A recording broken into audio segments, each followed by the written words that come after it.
આપણે જણાવી દઈએ કે પ્રધાનમંત્રી મોદી હાલ વિડીયો કોન્ફરન્સ દ્વારા લાઈવ સંબોધન કરી રહ્યા છે અને કોરોના વેક્સિનને લઈને તેઓ સંબોધી રહ્યા છે। हम इंडियन डेवलपर्स और मैन्युफैक्चरर के साथ भी हमारी जो भी टीम काम कर रही है पूरी तरह संपर्क में है।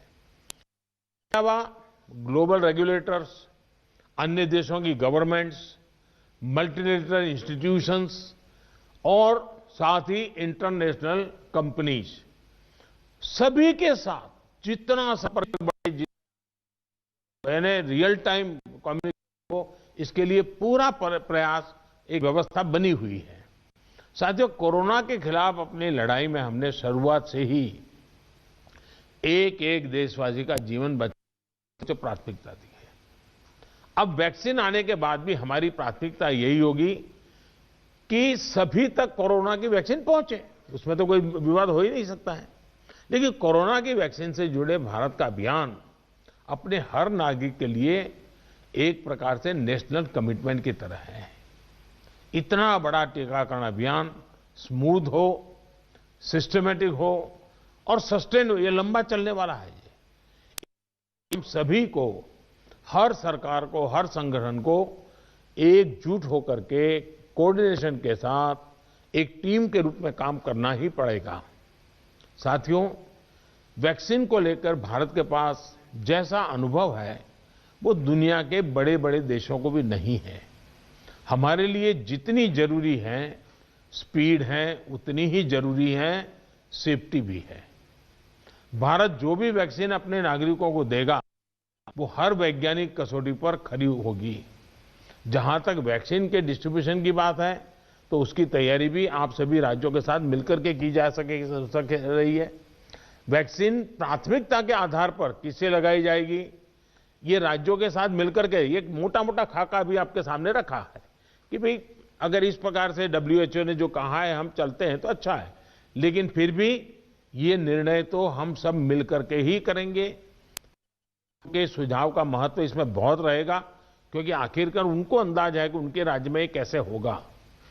हमें कितनी अतिरिक्त कोल्ड स्टोरेज की जरूरत रहेगी, मुझे लगता है कि राज्यों ने इस पर अभी बल देकर के व्यवस्थाएं खड़ी कर देना शुरू कर देना चाहिए। कहां कहां संभव हो गए, उसके पैरामीटर्स क्या हो गए, उस पर हमें यहां से सूचनाएं तो डिपार्टमेंट को चली गई है, लेकिन इसको अब इम्प्लीमेंट करने के हमने रेडी रखना पड़ेगा और जरूरत पड़ी तो अतिरिक्त सप्लाई भी सुनिश्चित की जाएगी। और इसका विस्तृत प्लान बहुत जल्द ही राज्य सरकारों के साथ मिलकर के तय कर दिया जाएगा। हमारी राज्यों की और केंद्र की टीम साथ लगातार वो बातचीत कर रहे हैं, काम चल रहा है।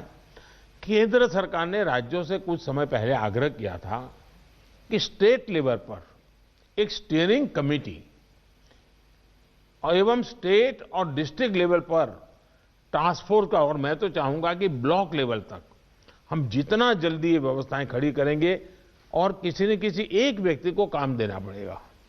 इन कमेटियों की रेगुलर बैठकें हो, उनकी ट्रेनिंग हो, उनकी मॉनिटरिंग हो, और जो ऑनलाइन ट्रेनिंग होती है वो भी शुरू हो। हमें हमारा रोजमर्रा के काम के साथ कोरोना से लड़ते लड़ते भी इस एक व्यवस्था को भी विकसित तुरंत करना पड़ेगा, ये मेरा आग्रह रहेगा। जो कुछ सवाल आपने कहे हैं, कौन सी वैक्सीन कितनी कीमत में आएगी ये भी तय नहीं है। मूल भारतीय वैक्सीन अभी दो मैदान में आगे हैं, लेकिन बाहर के साथ मिलकर के हमारे लोग काम कर रहे हैं। दुनिया में जो वैक्सीन बन रही हैं वे भी मैन्युफैक्चरिंग के लिए भारत को के लोगों के साथ ही बात कर रहे हैं, कंपनियों के साथ। लेकिन इन सारे विषयों में हम जानते हैं कि 20 साल से मान लीजिए कोई दवाई पॉपुलर हुई है, 20 साल से लाखों लोग उसका उपयोग कर रहे हैं, लेकिन कुछ लोगों को उसका रिएक्शन आता है, आज भी आता है, 20 साल के बाद भी आता है। तो ऐसा इसमें भी संभव है। निर्णय वैज्ञानिक तराजू पर ही तोला जाना चाहिए। निर्णय उसकी जो अथॉरिटीज हैं उन अथॉरिटीज के सर्टिफाइड व्यवस्था से ही होनी चाहिए। हम लोग समाज जीवन की चिंता करते हैं, लेकिन हम सब जानते हैं कि हम कोई वैज्ञानिक नहीं है, हम इसकी एक्सपर्टाइज हमारी नहीं है। तो हमें दुनिया में से जो व्यवस्था के तहत जो चीजें आती हैं आखिरकार उसी को ही स्वीकार करना पड़ेगा और उसको स्वीकार करके हम आगे चलेंगे। लेकिन मैं आपसे आग्रह करूंगा कि आपके मन में जो योजना हो, खास करके वैक्सीन के संबंध में, किस प्रकार से आप डिलीवरी नीचे तक ले जाएंगे, आप जितना जल्दी बहुत डिटेल प्लान करके लिख करके भेजेंगे तो निर्णय करने में सुविधा होगी। और आपके विचारों का ताकत इसमें बहुत है। राज्यों का अनुभव बहुत अहमियत रखता है, क्योंकि वहीं से ये चीज आगे बढ़ने वाली है। और इसलिए मैं चाहूंगा कि आपका बहुत ही एक प्रकार से प्रोएक्टिव पार्टिसिपेशन इसमें बने, यही मेरी अपेक्षा है। लेकिन मैंने पहले ही कहा, वैक्सीन अपनी जगह पे है, वो काम होना है, करेंगे। लेकिन कोरोना की लड़ाई जरा भी ढीली नहीं पड़नी चाहिए, थोड़ा सा भी ढिलास नहीं आनी चाहिए। यही मेरी आप सबसे रिक्वेस्ट है। आज मेरी तमिलनाडु और पुडुचेरी के मुख्यमंत्रियों से बात करने का मुझे अवसर मिला। आंध्र से मैं फोन नहीं कर पाया था सुबह।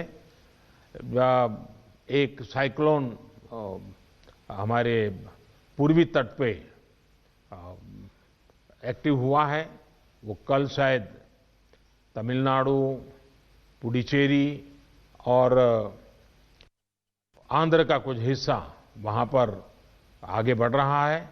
और सारी भारत सरकार की टीमें बहुत एक्टिव हैं, सब लोग गए हैं।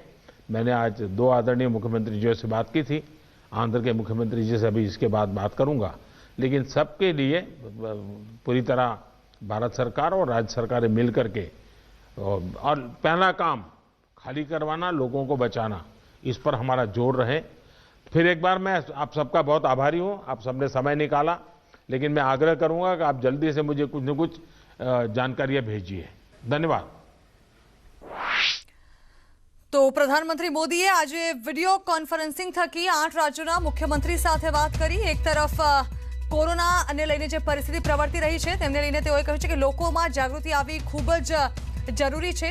તેઓએ 8 રાજ્યોના મુખ્યમંત્રી સાથે વાતચીત કરીને હાલની અલગ અલગ રાજ્યોની પરિસ્થિતિનો તાગ મેળવવાની પણ કોશિશ કરી। સાથે તેઓએ જણાવ્યું કે આ જે પરિસ્થિતિ છે તે હજુ પણ લાંબી ચાલવાની છે, ત્યારે આ પરિસ્થિતિને પહોંચી વળવાનું છે અને આનો સામનો આગળ જતા પણ કરવાનો છે। આ તરફ આ વિડીયો કોન્ફરન્સિંગમાં અમિત શાહ અને સ્વાસ્થ્ય મંત્રી ડોક્ટર હર્ષવર્ધન પણ પહેલા જોડાયા હતા। મીટિંગમાં દિલ્હી, મહારાષ્ટ્ર, રાજસ્થાન, કેરળ અને પશ્ચિમ બંગાળ જેવા વધુ અસરગ્રસ્ત રાજ્યોમાં સ્થિતિ કંટ્રોલ કરવા પર ફોકસ રહેશે તેવું પણ પ્રધાનમંત્રીએ જણાવ્યું। એક તરફ લાખોને પાર થઈ ગયો છે આંકડો, ત્યારે પરિસ્થિતિ વધુને વધુ ગંભીર બનતી જઈ રહી છે। ત્યારે આ મામલે પ્રધાનમંત્રીએ પણ ગંભીરતા દાખવી અને વિડીયો કોન્ફરન્સિંગ થકી અલગ અલગ રાજ્યોના મુખ્યમંત્રી સાથે આ સંબોધનમાં ચર્ચા પણ કરવામાં આવી। વેક્સિનને લઈને રાહ જોવાઈ રહી છે તેવું પણ તેઓએ જણાવ્યું।